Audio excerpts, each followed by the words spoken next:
امروز میخوام 3 واقعیت عجیب درباره بدن انسان بگم که احتمالاً نشنیدی. قول میدم وقتی بشنوی یا شوکه میشی یا میخندی. پس تا آخر ویدیو بمون، اگه باورت شد سابسکرایب یادت نره. شماره 1.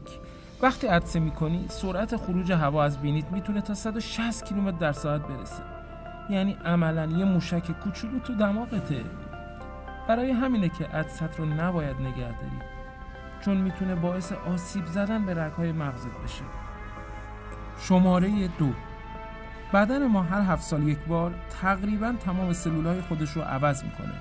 یعنی از نظر بیولوژیکی هر 7 سال یه آدم جدید هستی، ولی خاطراتت سر جاشه. عجیبه نه؟ شماره 3.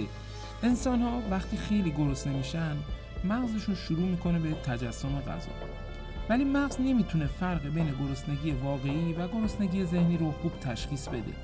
برای همینه بعضی وقتا فکر میکنی گرسنه‌ای ولی فقط استرسی شدی یا حوصله‌ات سر رفته. اگه حتی یکی از این واقعیت ها برات جالب بود، حتما سابسکرایب کن تا بقیه‌اش هم ببینی. تو کامنت ها برام بنویس کدومش برات عجیب تر بود یا برات اتفاق افتاده. من هفته 1 بار از این ویدیوها میذارم. اگه حمایت کنی حتما بیشتر هم میذارم.